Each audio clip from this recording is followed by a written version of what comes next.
Hello, welcome back to our channel. तो आज हम स्टार्ट कर रहे हैं बीएससी नर्सिंग फोर्थ सेम का जो पैथोफिजियोलॉजी है उसका हम एक टॉपिक स्टार्ट कर रहे हैं जो है ग्लोमेरुलोनेफ्राइटिस। ग्लोमेरुलोनेफ्राइटिस क्या होती है? जब हमारे जो ग्लोम्यूल्स होते हैं उनमें जब इन्फ्लामेशन होता है, जहाँ भी हमारा आइटिस वर्ड होता है उसका मतलब ही होता है इन्फ्लामेशन। तो ग्लोमेरुलोनेफ्राइटिस क्या है? ग्लोम्यूल्स में इन्फ्लामेशन। ग्लोम्यूल्स क्या होते हैं? जो नेफ्रॉन होता है, हमें पता है कि ये हमारी किडनी में नेफ्रॉन्स होते हैं। किडनी की हमारी बेसिक यूनिट जो है वो नेफ्रॉन्स है। ईच किडनी में हमारे 1 मिलियन नेफ्रॉन्स होते हैं। तो नेफ्रॉन्स जो होते हैं उनमें ही एक ग्लोम्युराई होती है, उसमें जब इन्फ्लामेशन होता है तो उसी में हम ग्लोमेरुलोनेफ्राइटिस बोलते हैं। आइटिस का मतलब ही कहीं भी इन्फेक्शन हो रहा है, तो ये एक मेडिकल कंडीशन होती है। लिखा है glomerulonephritis is a medical condition characterized by inflammation of glomeruli which are the tiny filtration unit in the kidney responsible for removing waste the access substance from the blood. Glomerulonephritis क्या है? Medical condition है जिसमें inflammation होता है। जो हमारी टिनी filtration unit होती है किडनी में, किडनी की हमारी टिनी फिल्ट्रेशन यूनिट क्या है? हमारी नेफ्रॉन्स। नेफ्रॉन्स के अंदर होते हैं ग्लोमेरुलाई, जिनके थ्रू हमारा रिमूव होता है जो भी वेस्ट या एक्सेस सब्सटेंस होते हैं हमारे ब्लड में, वो फिल्टर होके उसे एक्सक्रीट आउट होते हैं हमारी बॉडी से। तो जब उनमें इन्फ्लामेशन हो जाता है, जो टिनी फिल्टरिंग यूनिट है, तो हम उसे ग्लोमेरुलोनेफ्राइटिस बोलते हैं। इसकी डेफिनेशन क्या होगी? इसकी डेफिनेशन होगी glomerulonephritis refer to inflammation of glomeruli which can affect kidney function and lead to various symptom. ये इन्फ्लामेशन है जो कि ग्लोमेरुलाई में होता है, और ये किडनी की जो नॉर्मल किडनी का फंक्शन होता है उससे उसमें डेविएशन लाता है। जैसे कि जो नॉर्मल फंक्शन थी कि वो वेस्ट को एक्सक्रीट आउट कर रहा था, तो उसमें डेविएशन ला रहा है, मतलब कि वो अपने नॉर्मल फंक्शन से एबनॉर्मल फंक्शन की तरफ जा रही है। अब इसके कॉजेज़ क्या क्या होंगे, हम कॉजेज़ देख लेते हैं।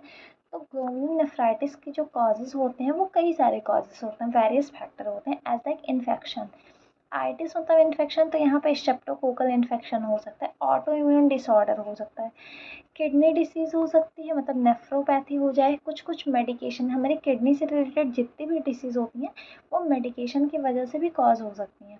जेनेटिक फैक्टर होता है। Genetic factor in the sense कि हमारे पेरेंट्स में था, जीन के थ्रू हम में भी आ गया, तो वो जेनेटिक फैक्टर होती है। और एक होता है सिस्टमैटिक डिसीज़। सिस्टमैटिक डिसीज़ में हमारी डायबिटीज़ मेलाइटिस आती है। तो ये सारे कॉजेज़ हो सकते हैं जिनकी वजह से आपको ये ग्लोमेरुलोनेफ्राइटिस हो सकती है। First one is infection. Infection streptococcal, जो स्ट्रेप्टोकोकस की वजह से होगा। Auto immune disorder, kidney disease, medication, genetic factor और सिस्टमैटिक डिसीज़। अब इसमें हमें साइन एंड सिम्टम्स क्या देखने को मिलेंगे? तो साइन एंड सिम्टम्स का मतलब होता है कि हम क्या क्या हमें सिम्टम्स देखने को मिलेंगे जिससे हम इन्वेस्टिगेट करवाएं कि हमें ये प्रॉब्लम है या नहीं। तो कॉमन जो साइन एंड सिम्टम्स होते हैं ग्लोमेरुलोनेफ्राइटिस के, वो क्या क्या होता है? हिमेचूरिया। हिमेचूरिया एक टर्म है जिसका मतलब होता है ब्लड इन यूरिन। जब यूरिन में ब्लड भी आता है तो उसे हम हिमेचूरिया बोलते हैं। प्रोटीन यूरिया कब बोलते हैं? जब प्रोटीन आता है यूरिन में। ये कुछ कॉमन कॉमन से टर्म्स हैं जो कि हमारा एचएन में भी पढ़ने को मिलते हैं, और ये हमारा फिर आगे चल के पैथोलॉजी में, या पैथोफिजियोलॉजी भी हम इसको बोल सकते हैं, उसमें भी यूज़ करते हैं। इडेमा। इडेमा मतलब होता है स्वेलिंग। तो कहाँ कहाँ हमें स्वेलिंग देखने को मिलेगी? जब हमें किडनी फेलियर होती है, हमारी किडनी जो होती है फंक्शन करना बंद कर देती है, तो हमें स्वेलिंग देखने को मिलती है अपनी बॉडी में। मेन स्वेलिंग हमारी जो होती है फेस पे, हेड पे और फीट पे होती है। तो फर्स्ट कॉमन जो हमारा साइन होगा वो होगा हिमेचूरिया। सेकंड कॉमन हमारा होगा प्रोटीन यूरिया। प्रोटीन यूरिया मतलब प्रोटीन इन यूरिन। इडेमा मतलब स्वेलिंग हो जाती है हमारे फेस पे, हैंड पे और फीट पे। HTN होता है, हाइपरटेंशन होने लगता है हमें, फटीक होता है हमें, और हमारा जो यूरिन आउटपुट है, क्योंकि जो हमारी किडनी की फंक्शनल यूनिट है, ये जो टिनी फिल्टरिंग यूनिट है, वो वर्क नहीं कर पा रही है प्रॉपर, तो हमारा यूरिन आउटपुट भी डिक्रीज हो जाएगा। पैथोजेनेसिस का क्या मतलब होता है? पैथोजेनेसिस आप क्या समझते हैं? पैथोजेनेसिस का मतलब होता है कि कोई डिसीज़ कैसे अकर हो रही है बॉडी में, तो उसे हम पैथोजेनेसिस बोलते हैं। तो pathogenesis of glomerulonephritis varies depending on the underline cause. किस वजह से हो रहा है उसी हिसाब से हमारी वेरी करती है pathogenesis. In general it involve N immune response. ये एक इम्यून रिस्पॉन्स होती है अगर हम जनरल टर्म में बात करें, either as a result of an infection और due to auto immune mechanism. Immune complex can deposit in glomeruli triggering inflammation and kidney damage. जैसे कि हमारा इम्यून कॉम्प्लेक्स है, इम्यून कॉम्प्लेक्स में क्या चीज़ें आएंगी, जो हमारे एंटीबॉडीज़ हैं। तो जब कोई एंटीजेंस जो होते हैं वो जब हमारी बॉडी में एंटर करते हैं तो हमारी बॉडी एंटीबॉडी बनाती है। तो एंटीबॉडी जो है वो जाके वहाँ पे कॉम्प्लेक्स जो है उसके वो डिपॉजिट हो रहे हैं, मतलब वहाँ स्टोर हो रहा है। अब वो अगर ग्लोमेरुलाई में जाके स्टोर हो रहे हैं तो वो उसे ट्रिगर करेंगे। ट्रिगर मतलब तो आप समझते हैं ना कि वो उसे एज लाइक हम ट्रिगर को इरिटेटिंग एलिमेंट भी बोल सकते हैं, तो वो उसे ट्रिगर करेंगे। अब अगर कहीं बार बार ट्रिगर हो रहा है तो वहाँ पे इन्फ्लामेशन कॉज होगा और इन्फ्लामेशन की वजह से वहाँ की किडनी डैमेज होगी। तो ये इसका था पैथोजेनेसिस। पैथोजेनेसिस मतलब उसका पूरा प्रोसेस कि वो कैसे अकर हो रही है।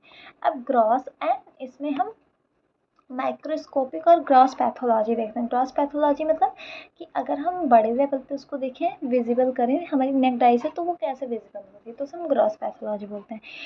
Gross pathology refers to change visible to the naked eye in glomerulonephritis. The kidney may appear enlarged or have an irregular surface due to inflammation. किसी भी इन्फ्लेमेशन में आप देखेंगे, अगर आपको ग्रॉस पैथोलॉजी नहीं याद आ रही है पैथोलॉजी में, तो आपको सबसे ईजी याद रखना है कि अगर वहाँ पे इन्फ्लेमेशन हो रहा है तो वहाँ पे इनलार्जमेंट हो रहा होगा, पक्का वहाँ पे इनलार्जमेंट हो रहा होगा। और उसका जो सरफेस है वो इरेगुलर हो रहा होगा क्योंकि वहाँ पे इन्फ्लेमेशन हुआ है। ये इसकी होती है ग्रॉस पैथोलॉजी। माइक्रोस्कोपिक पैथोलॉजी क्या होगी? अब माइक्रोस्कोपिक, माइक्रो से हमें मतलब ही क्या समझ आता है, जो कि बहुत छोटा हो, स्मॉल। तो हम यहाँ माइक्रोस्कोप का यूज़ करके अगर हम अपने किडनी को देखना है तो जो ग्लोमेरुलोनेफ्राइटिस है वो कैसे शो होगी। तो इन्फ्लामेटरी सेल्स जो, जैसे मैंने पहले बताया कि वहाँ पे एंटीजन जो है वो आके डिपोजिट हो रहे हैं। तो इन्फ्लामेटरी सेल इन्फिल्ट्रेटिंग इन ग्लोमेरुलाई, मतलब ग्लोमेरुलाई में इन्फ्लामेटरी सेल्स वहाँ पे इन्फिल्ट्रेट होते हैं, वहाँ पे जमे होंगे। Thickening of the glomerular basement membrane, जो उसकी बेसमेंट होगी वो थिक हो जाएगी।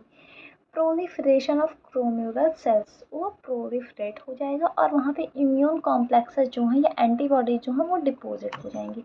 ये हमारा माइक्रोस्कोपिक पैथोफिजियोलॉजी था, ये हमारा था ग्रॉस पैथोलॉजी। अब हम बात करें अगर कि जो हमने ग्लोमेरुलोनेफ्राइटिस पढ़ा, ये कितने टाइप्स के हो सकते हैं, तो ये 2 टाइप्स के हो सकते हैं। एक हो सकता है एक्यूट, एक हो सकता है क्रॉनिक।